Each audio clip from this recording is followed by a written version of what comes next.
நேயர்களே, நீங்கள் கேட்டுக்கொண்டிருப்பது விஐடி பண்பலை 90.8. இது விஐடியின் சமுதாய வானொலி. நான் தான் உங்க ஆர்ஜே பேசிட்டு இருக்கேன். ஒரு நல்ல பார்வைக்கு 2 கண்ணுமே முக்கியம். அதே போல ஒரு நல்ல சமுதாயத்தோட முன்னேற்றத்துக்கு ஆணோட பங்களிப்பும் பெண்ணோட பங்களிப்பும் நிச்சயமா தேவை. ஆமாங்க, இன்னைக்கு வேர்ல்ட்ஸ் விமன்ஸ் ஈக்வாலிட்டி டே கொண்டாடப்படுது. அதாவது ஆகஸ்ட் 26, 1920 அன்னைக்கு பல காலமா போராடி பெண்கள் அவங்களுடைய ஓட்டுரிமை, அவங்களோட சொத்துரிமை, அவங்களோட பேச்சுரிமை அடைஞ்ச நாள். அதான் எல்லா உரிமையும் அடைஞ்சிட்டாங்கல்ல, இன்னும் கூட என்ன விமன்ஸ் ஈக்வாலிட்டின்னு போராடுறாங்க அப்படின்னு தானே கேக்குறீங்க. சொல்றேன், ஒரு வீட்டுல ஒரு பையனும் பொண்ணு இருக்காங்கன்னு வச்சுக்கோங்களேன். அந்த பையன் கேட்காமலே அவன் தட்டுக்கு எல்லாமே வந்து சேரும். இதே ஒரு பொண்ணு கேட்டா, இது ஒரு பொங்கலை பொண்ணு தானே, இது கூட உன்னால பண்ணிக்க முடியாதா, போற வீட்டுல உன்னை என்ன சொல்லுவாங்கன்னு ஒரு டயலாக் வேற விடுவாங்க.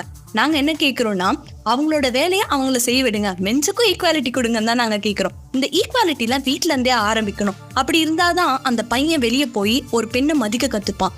ஒரு வீட்டுல ஒரு அம்மா இருக்காங்கன்னு வச்சுக்கோங்களேன், அந்த அம்மாவை சும்மா தானே இருக்க அப்படின்னு சொல்லி அவங்கள ஒரு டிப்ரெஷனுக்கு ஆளாக்கி விட்டுறது. அந்த சும்மா இருக்கிற அம்மா வீட்டுல இல்லைன்னா அந்த வீடு ஓடுமா? ஒரே ஒரு நாளாத்து ஓடுமா? கண்டிப்பா ஆகாது.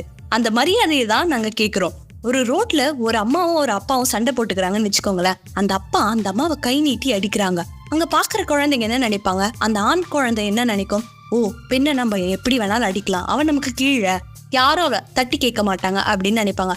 இது அந்த பொம்பளை குழந்தை என்ன நினைக்கும்? ஓ, பெண்ணா அடி வாங்கணும் போல, இல்லைன்னா அவ குடும்ப பெண் கிடையாது, இப்படிதான் இருக்கணும் அப்படின்ட்டு அந்த குழந்தைங்க நினைக்கும். இதெல்லாம் மாறணும். எதுக்கு நான் வீடு நிறைய இடத்துல வலியுறுத்துறேன்னா, எல்லாமே வீட்டுல இருந்து தான் ஆரம்பிக்குது.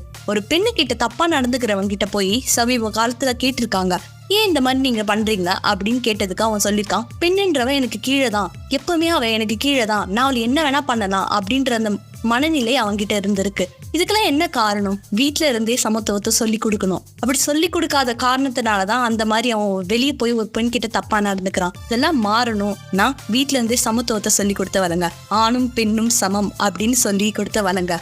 நீங்க கேட்டுக்கொண்டிருப்பது விஐடி பண்பலை 90.8. இது விஐடியின் சமுதாய வானொலி. நான் தான் உங்க ஆர்ஜே பேசிட்டு இருக்கேன். நன்றி.